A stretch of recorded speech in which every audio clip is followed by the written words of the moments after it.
are on the pathway to this most important and essential government post. Again, an honor to present to you Dr. Colleen Shogan. Good morning and welcome. Thank you. That was so kind. It's great to see everyone, particularly Mr. Huzar, one of my teachers, and I'm really excited to be online today with Westmoreland County. As was said, yeah, I grew up in North Huntington. You know, I usually tell people Irwin whenever I meet them because they know Irwin because it's you know, on the Pennsylvania Turnpike featured prominently. But I actually grew up in North Huntington, and my dad lived there. My parents lived there for many years. My dad just recently passed away, but he was a resident of North Huntington Township all the way up to when he was 91 years old. So I've spent even post high school and post college an awful lot of time back in the North Huntington Irwin area because I have a lot of family who still live there. Very good. Well, I guess that kind of leads us right to our first question, which is, how do you think growing up in Western Pennsylvania influenced your career choices and your path? Yeah, great. Well, yes, thanks for that question. So, I mean, there's several ways that I think that was probably the case. I mean, certainly my, my education at Norwin at both, the junior high level and the high school level, including Mr. Huzar, I had really good civics and history teachers. And that was, and social studies teachers. That was extraordinarily helpful because I was interested in that type of material. I was interested in government. I was interested in politics, and I liked history. So having teachers that were energetic and excited about those subject materials was very helpful. I had an excellent U.S. history teacher who is, unfortunately, he's deceased, but his name was John Polivka, and he was just he got everybody excited about U.S. history. Even people that I think were not that wasn't their interest. Maybe they were more into math or more into science. Everybody came out of that class with a better appreciation of U.S. history and also understanding about how U.S. history can be interpreted in different ways. I think up until that point, most of us were understood U.S. history as like facts and people, understanding what happened at certain periods of time. But with that class in high school, we really started to look at different perspectives of United States history and how to interpret U.S. history and start to actually have engagement with each other and argue with each other in class a little bit about those interpretations. And that can really make, once you enable kids to get excited in that way, then you can start to see why they might want to pursue that type of intellectual endeavor in college or later in their career. So I really had a great educational opportunities when I was growing up. I also grew up, when I was a senior in high school, it was the 1992 presidential election. And one thing has not changed. Pennsylvania was a swing state in 1992, and it's still a swing state. So, it has not changed in that respect at all. And in 1992, my dad actually took me. I saw all three presidential candidates in 1992. I heard Bush speak. I heard Ross Perot speak, and I heard Bill Clinton speak, and they all came to Western Pennsylvania at one point or the other during that campaign. And I really think that was a formative experience for me. When I became the Archivist of the United States, Bill Clinton sent me a letter congratulating me that I was, had been confirmed as Archivist of the United States, and I was able to write him back and tell him that actually, I saw you in 1992 when you came through Western Pennsylvania, and how exciting that was for me to be able to see a future president of the United States. That experience stayed with me. Seeing all three of those presidential candidates was something that got me excited about politics and government and what that meant. I think she might have frozen. And then also, I would say in Western Pennsylvania, we're local history as well as national history, state history. And I was lucky that, once again, I had parents that supported that interest that I had. My dad liked U.S. history. He was always interested in it. So when we would go on vacation somewhere, we would always go somewhere like fun, right? So if we went to Hershey, we'd get to go to Hershey Park and, visit the chocolate factory. But we'd also go to Gettysburg, right? And spend a few days in Gettysburg and take a tour of Gettysburg and see the battlefields. And he always wanted to do that. We go to Virginia Beach, but we would also go to Yorktown and see Yorktown, and experience that. So there's a lot of local sites, very important, Fort Necessity, Fort Ligonier, and I was able to visit all of those as a kid. And that's, I think, once again, getting that energy and that excitement about why history is relevant and how it also could be a career for you down the road. Absolutely. And I think I can probably speak for the entire group that if you come through and you want to visit any of those spots, just let me know and we'll get you in there. So you can see how they've changed and how they have grown as well. Yeah. I guess I'll just kind of jump ahead here to something that's really related to what you were just saying, that how do you see ways to engage young people and even citizens of all ages in history and in artifacts, to encourage them to care about preserving these items and these documents? I think there's really two ways that we try to do this here at the National Archives. We have a really good educational team here. Our probably primary resource is called Docs Teach. And we take prominent records in American history that we have here at the National Archives. They're digitized.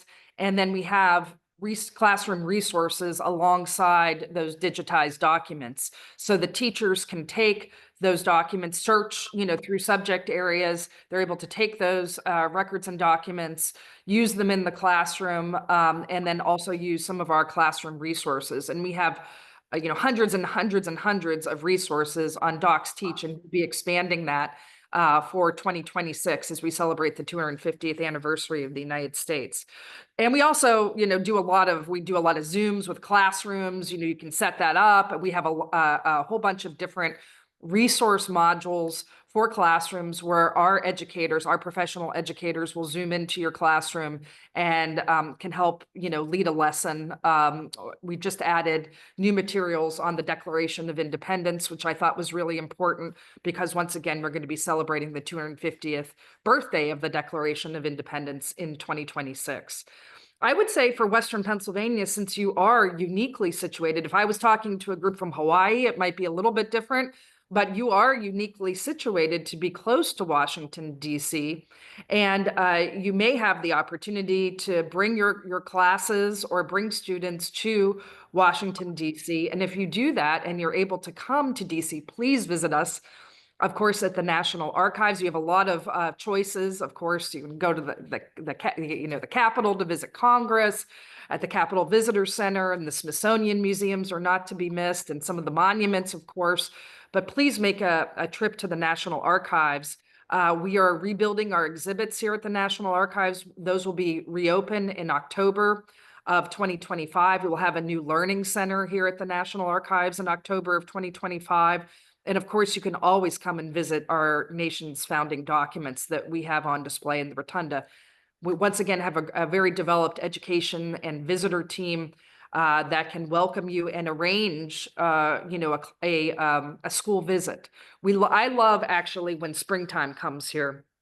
We're a little bit slow these days because it's cold here, and we still get some school visits, but when it starts in March, really, and March, April, and May, anytime I go out into the Rotunda where we have our founding documents, which is just about a 4-minute walk from my office that I'm sitting in right now, and I can go out in any day during the springtime months, and I will be greeted by hundreds and hundreds of kids from schools all across the United States. And I love to stop and talk to them, find out where they're visiting from, talk to the teachers, the principals, or the school directors that are accompanying them. and find out why they're excited to be at the National Archives, take a photo. I think that gives a real energy to the place. And there's nothing like that type of experience for kids to see that there's these whole agencies here in Washington, D.C. that are dedicated to the preservation of history. And once again, that leads into the idea that, yeah, if I'm interested in this, I could have a career in this someday, later on down the road. Well, I will just kind of echo what you said. I mean, my kids grew up in Ligonier, so they think that people walking around in historical period costumes is a normal thing. And my son lives in DC, and he's in the Army, and he visits the Archives and Library of Congress all the time. It's two of the places he loves to go and spend time. So, so it definitely does filter down to people. So just touching on America's 250 coming up in 2026, and I will just tell you that we are already celebrating it here in Westmoreland County because we have the Hannahstown Resolves, which were actually passed in 1775. So we're actually considering our 250 starting in 2025. But do you have could you provide us with any insight into what is happening nationally for the 250 statewide, and then also down to the county levels, and how you'd like us to maybe recognize that here in Westmoreland? I think it's great with America 250. We have really encouraged. I'm on the commission, of course, by virtue of my role as Archivist of the United States. So I serve on the America 250 Commission. I take that very seriously. Myself and my team here at the Archives, we participate in all of the America 250 Commission events, and we're an enthusiastic supporter. I think that localities and states have taken that on and are deciding how they are going to be handling these things at the state level and the local level. I think that local history, that's a great way to, reinvigorate your county level, your city level, your town level. You should be doing those types of local interests that get people excited about learning more about their heritage and where they live every day. If you connected us in one way or one thing, what I'm trying to focus on with everyone is really the anniversary, the birthday, which is of the United States, but is of the Declaration of Independence. So I'm trying to get people really to focus in on that. And yes, learning about the document itself, which is fascinating, all the different places it's been, how we preserve that document. I have scientists that, that's what they do. They take care, make sure that the Declaration will last, many, many more lifetimes ahead of us, although it is faded. But, more than that, really understanding what it says and what it means. What are the principles in the Declaration of Independence? Why was it such a revolutionary document when it was issued in 1776? And how is the United States continuing to try to fulfill the promises that are really made in the Declaration of Independence? And once again, we do have classroom resources now on the Declaration to share, which, I would urge you to, we can send those to you if you're interested and make them available to you, but you can find them on our website. And that would be the one thing that if you could connect back to the national level, that would be one way I would suggest in doing it. Now here at the National Archives, we have a really exciting year planned. We are starting in 2025, actually, doing some small things here and there. And I've got like a different lecture series that we do here in person in DC, but we also put online. I'll have a scholar next week is coming to talk about the Constitution and why the Constitution is an important unifying document even today in today's political environment. But some of the things that we have planned going into 2026 is, once again, we're going to be reopening our exhibits here in October of 2025, a whole brand new exhibit here at the National Archives that is going to have a lot of our records, new records on display, but also a lot of digital and interactive features of that exhibit. That I think it's going to really be a 21st century exhibit. We're very excited about that. And there will be a lot of ability for kids, particularly, to be able to learn off of digital learning tables. We have things called fidgetals that show a physical record, but also that record digitized, and you're able to interact with the digital version of the record while you're looking at the actual physical record. So you get the best of both worlds, looking at the original and then being able to interact with it in a digital format. We're really excited about that coming online October of 2025. We're also making a major change to the archives in 2026. In January of 2026, I will be adding the Emancipation Proclamation to permanent display inside the Rotunda of the United States. Right now, if you come into our Rotunda, we have 3 founding documents: the Declaration of Independence, the Constitution of the United States, and of course, the first 10 amendments, the Bill of Rights. Those have been on permanent display at the National Archives since 1952 under President Truman. And that Rotunda, for the most part, hasn't changed too much since 1952. There were some changes in the late 90s to make those documents more accessible for people, because they were kind of like raised up really high, and short people like kids couldn't see them, and people to make it more disability accessible for people to be able to see them. So there were those changes, but there hasn't been any other changes to the Rotunda. And when I came on board, I thought, okay, well, we've got a really important anniversary coming up in a few years. What is something that I can do here in the Rotunda that would still absolutely keep those 3 documents as the star of the show, but what else can we do? So we decided to add first the Emancipation Proclamation, which of course is not the end-all be-all to the history of slavery or the history of race in the United States, but it is really the beginning of the fulfillment of the Declaration of Independence. And we're putting it on the side of the Declaration of Independence because I think that's very fitting.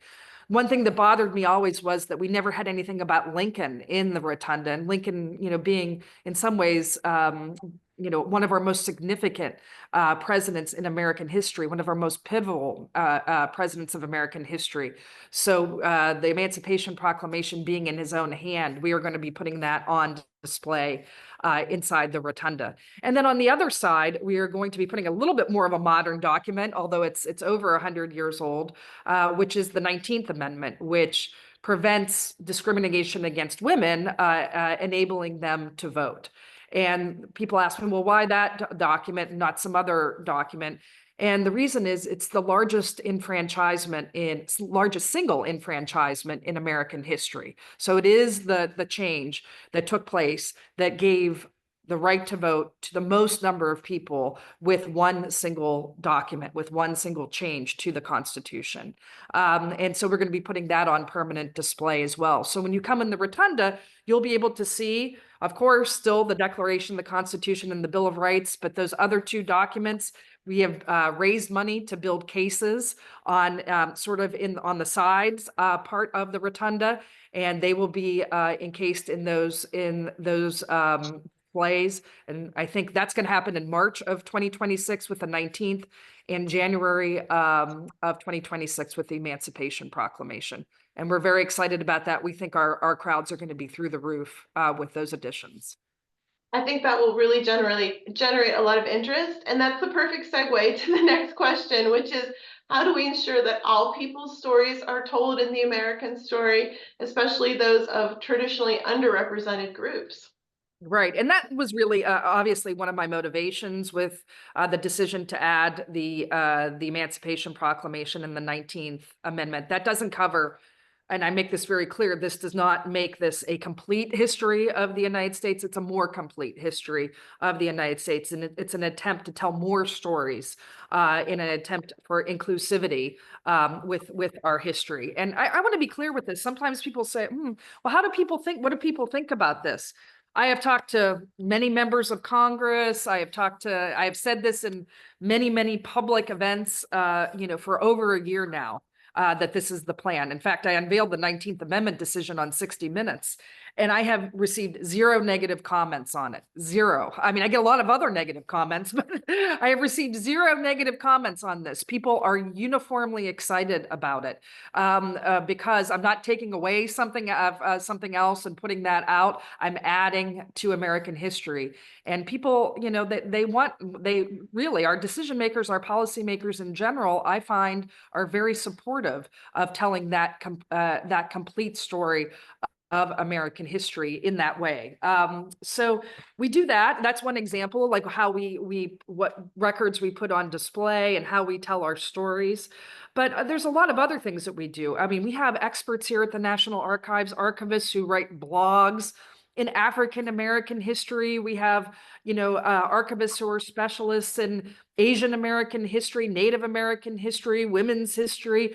We have specialists in all of these areas, and they are able to, through our website, they're able to feature documents and records, explain how to use those documents and records, to teach people about particular record series. We have a lot of African-American genealogists, for example, and African-American genealogy can be a little bit tricky. So having a archivist who is a specialist in those record series and those records groups to give people, some advanced tips about when they're looking through some of these documents and records is really, really important. We've also digitized a lot of those records as well to make them more accessible. One project that I'm really proud of that I came on board when we started, when I first started, was digitizing the records of Alaska Natives. Our Alaska Native records were one time in Alaska. There was a small archives facility in outside of Anchorage, Alaska. That was closed well before me, like more than a decade ago. That small facility was closed. And those records were moved to Seattle, Washington, the closest place that they could actually go to. That's still very difficult for our Alaska Native population to have to get on a plane and come to Seattle to be able to engage with those records. So we are made it a priority to digitize those records. We've moved those records now in series. We're moving them to College Park, Maryland, where we have a high-speed digitization center. We're digitizing those records, and then once they are digitized, we're sending them back to Seattle. But by digitizing them, we are going to make them accessible to Alaska Natives so they don't have to travel to engage with those records. That's really important. So we're highlighting particular areas of the records where there is demand, and we can prioritize that for accessibility. Well, and you're making them available to everyone as well. I mean, that's a really fascinating concept, that to use technology to preserve ancient culture. So that's correct. That's a really interesting, two sides of one coin. I guess, what do you see as the role of that technology or even artificial intelligence in the archive now and in the future? I mean, I'm guessing you probably are using a lot more technology than any of us really realize. We're doing a lot of work in artificial intelligence. So one thing we've already put online that was a product of artificial intelligence is the 1950 census. So as you might imagine, the 1950 census was done by hand. And people went door to door and hand wrote who was at a particular residence.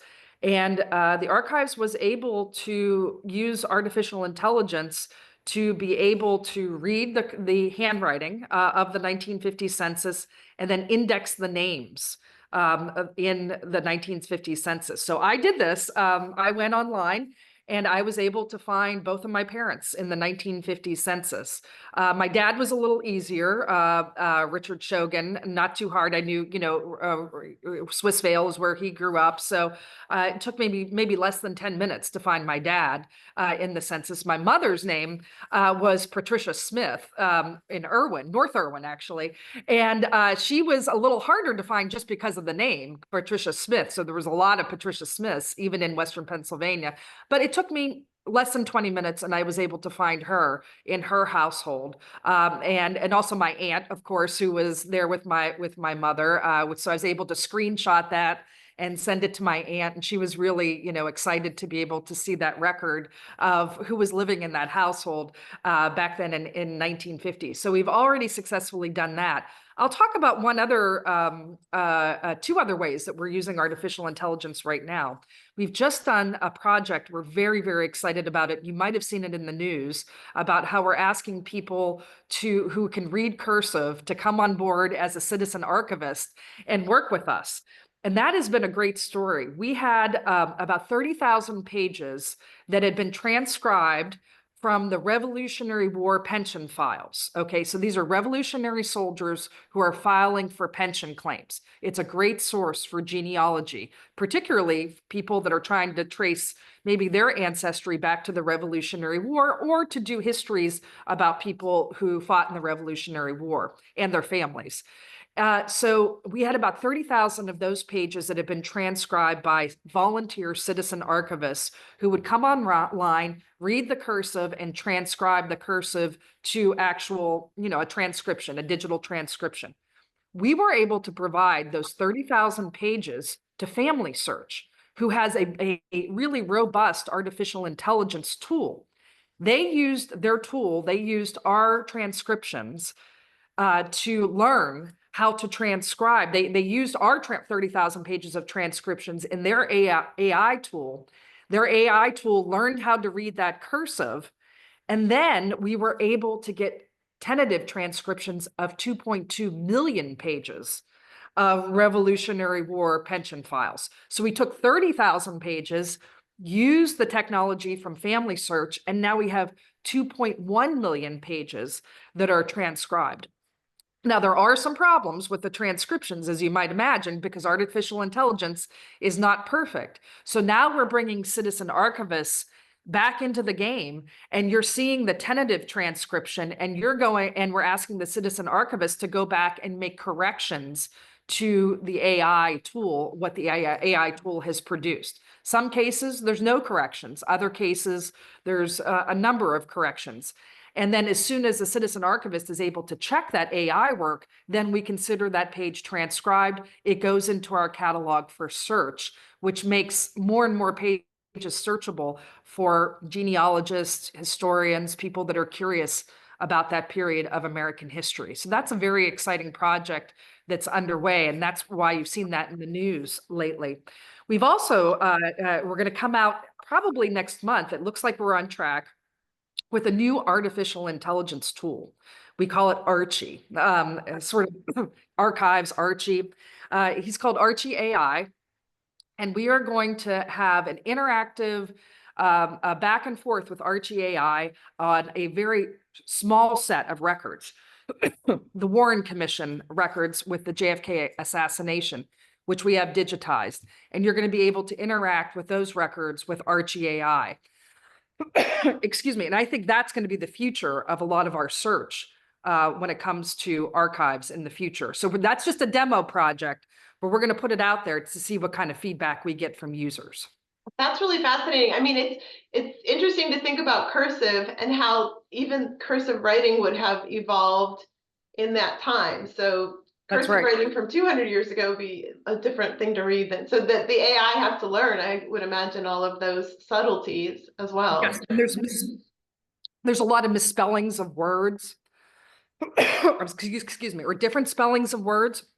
And sometimes there's smudges that just cause the AI not to get the word right. Hence, we need the human intervention. That makes sense. People get really worried about AI. Oh, the computers are taking over or this or that. But this is a great example about how we still need experts. We still need, in this case, citizen archivists. But we still need also professional archivists to help us. The AI can get us to a certain point, but then we need actual human beings to then, perfect the process. So how do you think the shift towards digital government documents is affecting the work that you do there? And does it create any added challenges for storage and searching? Well, we just we're very excited. Of course, all of President Biden's records came to us, just a few days ago as part of the transition. That was our first successful, for presidential records, our first successful large-scale cloud-to-cloud transfer of digital documents, of digital presidential documents. So we did not have to take any physical structure into our possession, like a physical server, and then download the files from a physical server or servers. We've been planning this for several years, and we were able to execute a cloud-to-cloud transfer, which is really important because servers are very difficult to take care of long-term from an IT perspective. And secondly, when you do a cloud-to-cloud transfer like that, the files are immediately searchable. So we can immediately start to work with those files. It's not something that we have to build function, we've already done half, a good part of the work ahead of time. It was, it's a complicated thing. It was, a little bit touch and go there for several weeks to make sure that all the technology was going to work, and we certainly had a backup plan if it did not work. But we were very happy to that the cloud-to-cloud transfer worked basically seamlessly, and we were able to transfer those documents.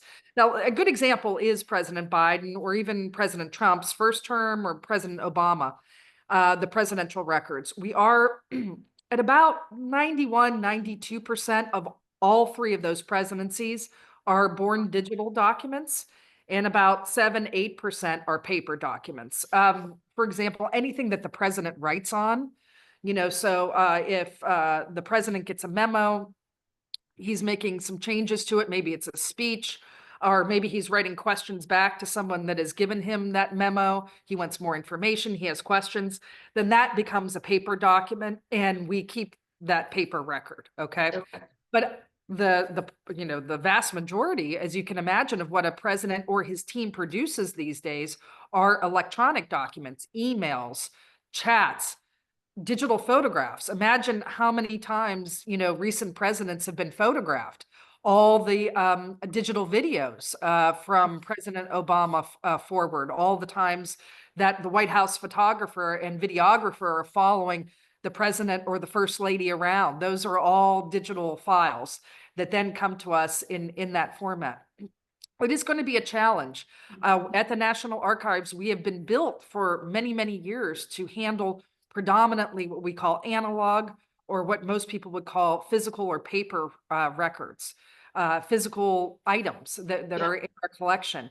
And we have to build the infrastructure that eventually will enable us to sort and take care of, maintain and share not just billions of records, but really in the trillions.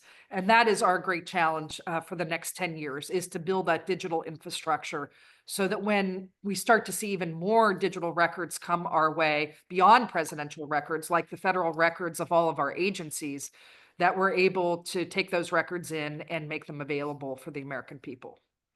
And who determines what is required to be preserved, not just for the president, but for everything, and who makes sure that the archives, National Archives, are compliant with those rules? Right, that's a great question. So presidential records are easy in that the rule is simple.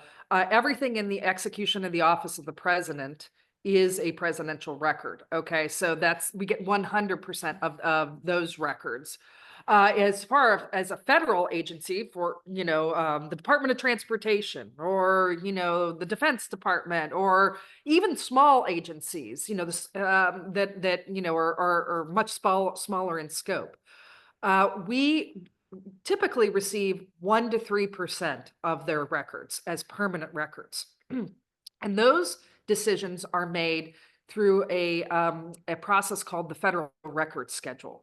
There's federal record keepers in every agency and department. Ultimately, the agency head is responsible for records retention by law, by the Federal Records Act, but obviously they delegate that to people who work for them. And then we have an entire department here, our Federal Records Department, that then works alongside all of the agencies to develop the record schedules. Those record schedules are negotiated between the National Archives and the records officials in those agencies. They are posted for public comment in the Federal Register. They're posted to see if anybody has any comment from the public about the decisions that are made. After they are posted for public comment, then after they're checked by many, many people, they make their way up to me. And then I look at the appraisal memo for those federal records. If I have questions, I can bump it back. I just bumped one back yesterday that I had some questions about. But if I don't, then I sign them, and then that becomes the Federal Record Schedule that will be followed. Very interesting. How do you prioritize when you have large volumes of things coming in? Well, it's tough. I mean, it's very tough. things are still, things are still arriving. They come in really by the truckload. So we have to look at the particular type of record that we're getting. Some of our records are heavy use records for various reasons. So we have to give a little bit more attention to those records. We do processing. We try to do some level of processing, even if it's light processing, on all the records that come in. In other words, open up the box, see what, the condition they're in. Hopefully, the agencies have done a good job. They have records professionals working for them, and they know some of the minimum standards that they're supposed to be adhering to about how the records are organized. It really just depends. I saw some records that came in, from various different presidencies, and some of them are in, how we receive them are in really, really good shape. So they did, certain offices did a great job. The Office of the First Lady always does a great job. Their records are they always seem to be in very good shape. Like, I've seen a lot of those. So when they come to us and they're in that type of condition, they've already basically not been processed by the National Archives, but they've had records professionals working on them, at that example, in the White House, in the East Wing itself. And so then our archivists are in a better situation to, whenever those records do open up, they're able to provide probably easier access to those papers because of really the care that has been taken to them. And it can be a little heterogeneous across the federal government. But we prioritize things about, the requests that we are getting. Are researchers showing up, wanting to see those records? Is there demand? Is there a lot of emails coming into our archivists asking for records to be digitized in a particular record series? And when we see that type of, then we bump those records up for it. So I guess that kind of, we might be freezing a little bit, so I apologize if that's happening on your side. So how do you balance giving people access to the records as well as preserving them? Yeah, sure. It is a little bit of a balancing act. Our preservation team is very, very good. Before any item goes on display, certainly, we check with our preservation team, because there could be some items that maybe are due for preservation and conservation, and they haven't been attended to. We either have to squeeze them in for conservation treatment before we put them on display, or in some small cases, not too often, they are in such a condition that it's not the recommendation that they would go on extended display. Maybe they can only be for 1 or 2 days. The Emancipation Proclamation was in this category, by the way. It would only go on display for a couple days every year because it hadn't undergone extensive conservation. So that was one of my first questions when I came, and we were only putting it on display every year in June, but just for maybe I think 3 days we would put it on display. I said, what would it take for us to put it on permanent display? Well, we would have to, engage with this document for an extended period of time, and then it would be ready for permanent display. That was done previously for the 19th Amendment before it went on display for the 100th anniversary of the 19th Amendment back in 2020. And they said, we could do that. And I said, okay, so you have to work with the preservation team. And like I said, they're scientists, they're trained in this area. And I take their recommendations very seriously, because I would never want to put something on display or in a condition where we could be doing light damage or air damage or anything like that. Now, I will say, these days, the cases have gotten so sophisticated. They're not the same cases that existed in the 1950s, 60s, 70s, 80s, or even the 90s. The cases are so sophisticated that our specialists will tell me that, if, for example, with the Declaration of Independence, we have reached a level of sophistication that we are reasonably sure that the Declaration is undergoing no degradation by being in that case. Because we've arrested the degradation. We have minimized, there's no oxygen in that case. It is completely light controlled. Like, all of the different conditions of that case have arrested the degradation to that document. document. So the cases that we're buying for the rotunda, for example, are of that quality. So we won't face problems with the 19th Amendment or the Emancipation Proclamation down the road. So what we do for some of the documents that aren't of quite of that, you know, I don't know, high prominence, but are still used very frequently, particularly by genealogists. Sometimes our archivists will make us, you know, let us know, hey, we've served up this record series so much in the past 10 years that some of the pages are getting frayed and some of the pages are getting dog-eared, and we're kind of in, you know, the area where this is problematic. So then that tells us we've got to take them and digitize those documents because digitization is a form of preservation. So then whenever researchers need access to those documents, we can provide them predominantly and primarily in digital format, which will then arrest the degradation of the document in a physical format. Do you have any advice for smaller historical societies who maybe just want to get started with that process of cataloging and digitizing what they have in their collections? We would have, I mean, there would be, I think we would have a lot of training modules on our website that you might be able to access. I would also recommend the Society of American Archivists, SAA, which is like the professional association. I'm not an archivist by training. Of course, I'm a political scientist, just like I wasn't a librarian at the Librarian of Congress, but you know, you end up learning a lot by just working alongside librarians and archivists.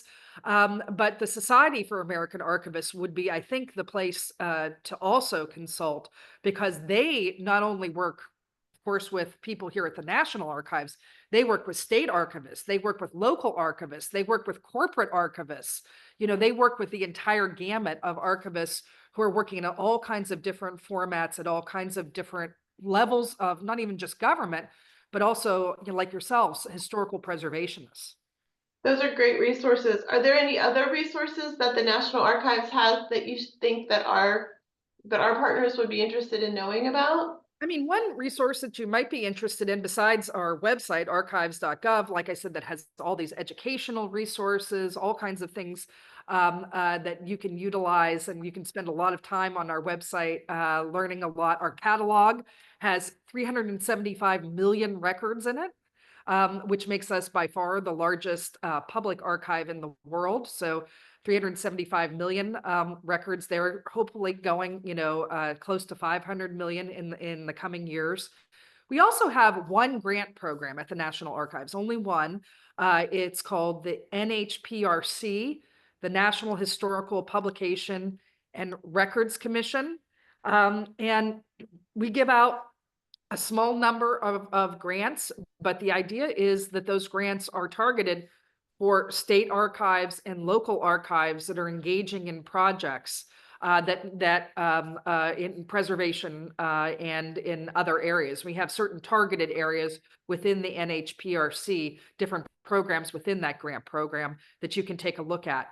But you know, it can be very helpful. They're not, you know, millions and millions of dollars, but sometimes for local state historical or local historical organizations and associations, even, you know, a couple $100,000 or $250,000 can go a very, very long way in being able to help get equipment on board that would enable digitization, maybe hire an archivist for a couple of years to be able to actually process a collection, so they can have huge impacts in local areas and communities.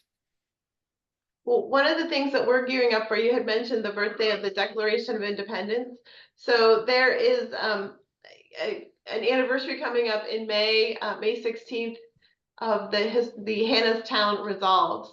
And unfortunately, we do not have that original document. It was lost, either lost to fire or lost to, somebody may have hidden it even because of the nature of treasonous acts that, you know, would have been resulted by the people who signed that. But it was published in the newspaper, so we do know that we do know the content of it. We, you know, have that record, but it's kind of an interesting historical footnote because it predates the Declaration of Independence by 14 months. So there is some thinking that it might be one of the earlier written protests, as things were sort of percolating. And it is kind of fascinating that it was happening out here on the frontier, which would have been pretty far out from where the action and civilization was at that time in Philadelphia and so forth. So, do you have a digitized copy of the newspaper? I have never seen a digitized copy, but we have the type of it. So somebody may somewhere have one. I'd be interested I would love to have a copy of the newspaper if I could find one. That would not be with us, but that would be, if it was anywhere, it would be at the Library of Congress, which of course has a historic newspaper collection that is really amazing. They're using artificial intelligence on that to be able to scan text.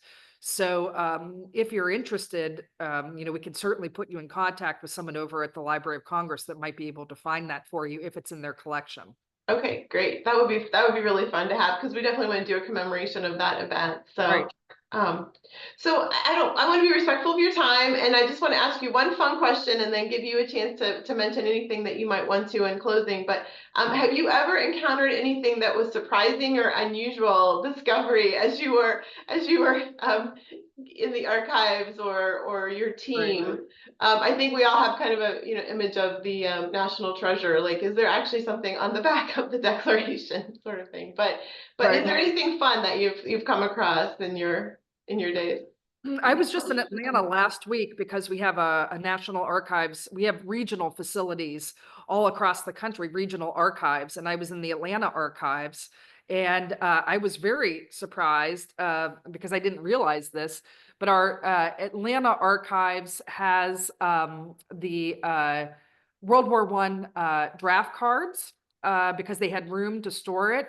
And then they also have the Federal Railroad retirement board applications for pensions and things like that. So they always bring out a couple documents for me to see when I visit a location, which is very nice. And, they're important historic documents. And I was going through the display with some of our employees, and sure enough, there was a draft card of my great-grandfather for World War I, which they were able to locate.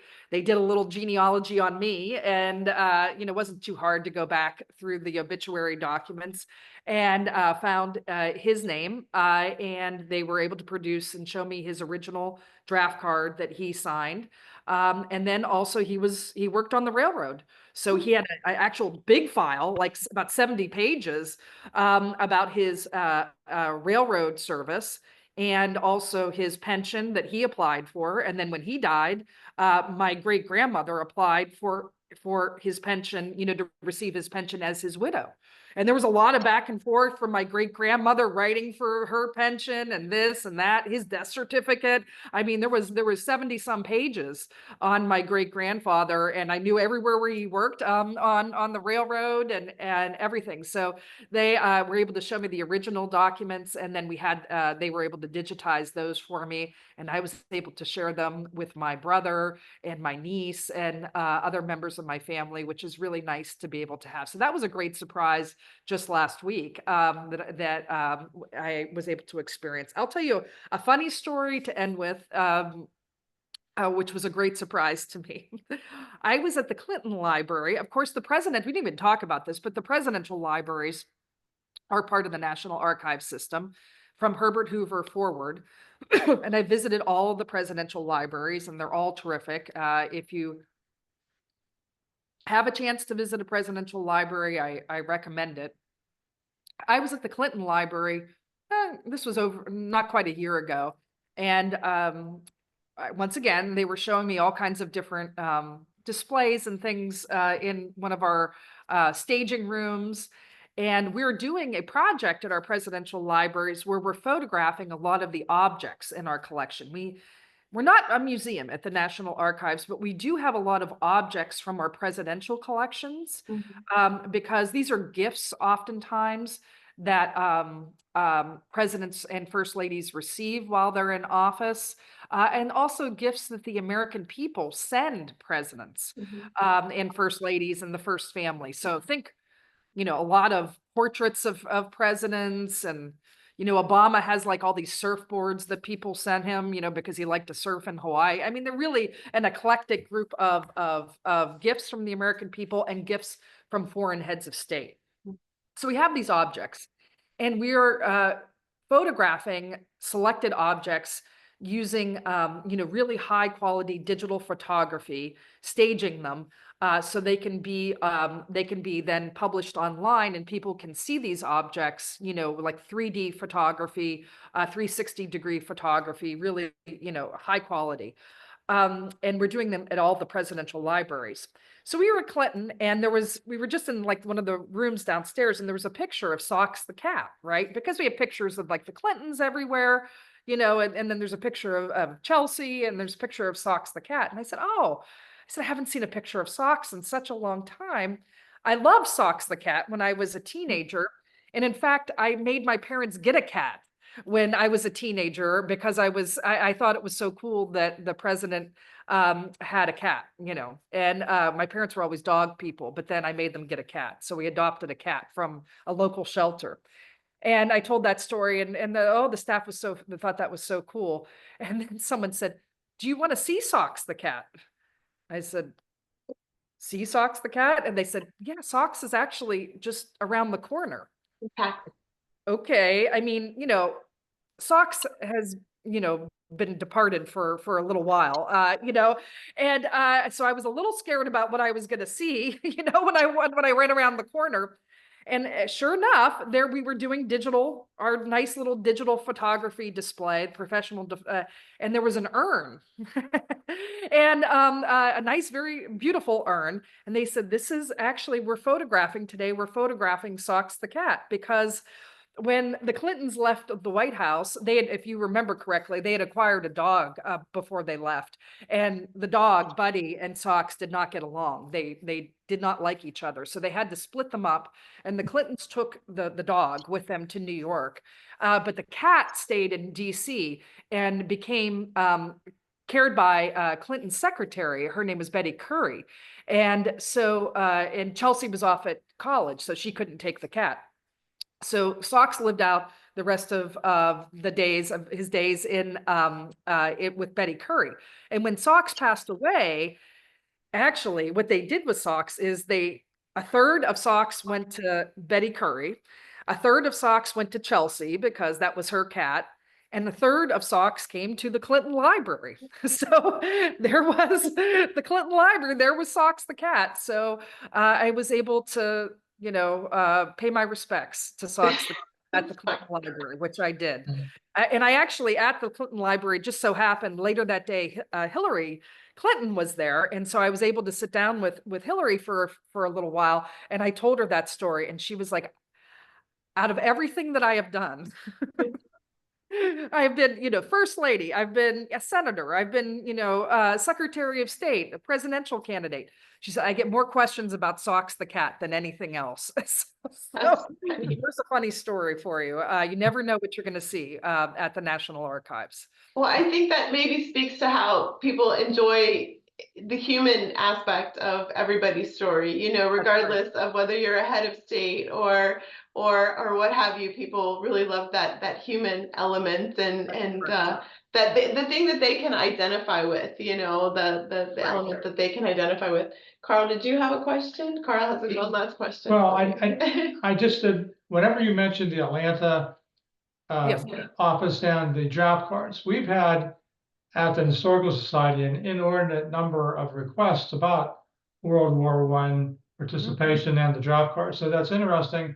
That gives me a lead to check that place out and help a lot of the people that are trying to find out information about their grandparents or great grandparents. That's correct. And that's where they're at.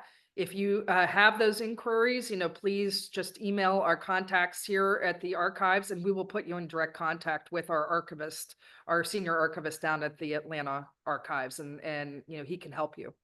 I wasn't aware that you had regional centers either until you mentioned that. So are there any other ones? Yeah, we have 40 locations around the country. Wow. Like I said, a lot of presidential libraries, federal record centers, which store our records temporarily for agencies. So those are all the records that aren't going to become permanent records, but they still have a retention schedule, sometimes 7 years, sometimes 10 years. We store those for agencies, and then if they need them, we provide service to them to provide those records. Like, for example, all your tax returns are stored by the National Archives for 7 years. And then your tax records are rotated out, they're destroyed, and the next year's tax records come in. Those are all temporary records, okay?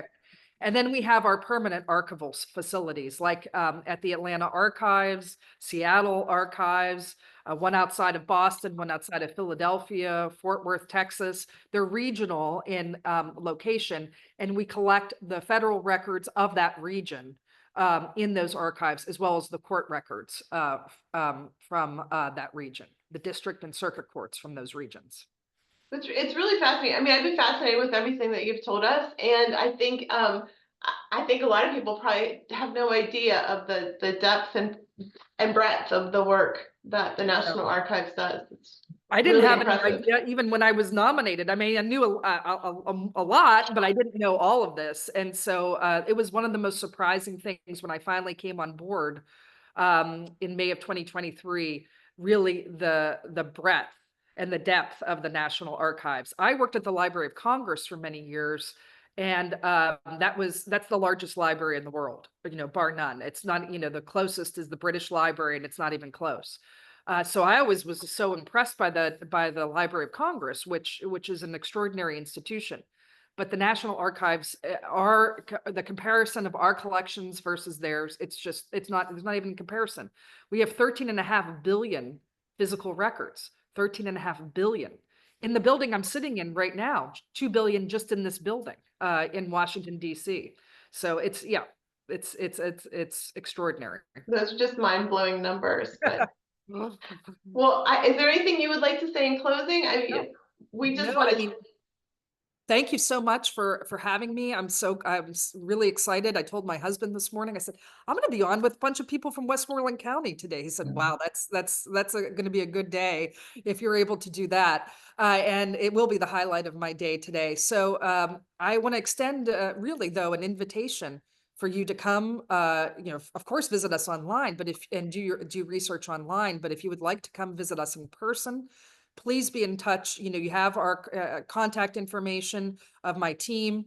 We can help set up tours, and always, if I'm in town, if I'm not traveling, I would certainly be open to welcoming groups here from Westmoreland County. And maybe we can get Senator Fetterman to come over too. Who knows? Who knows?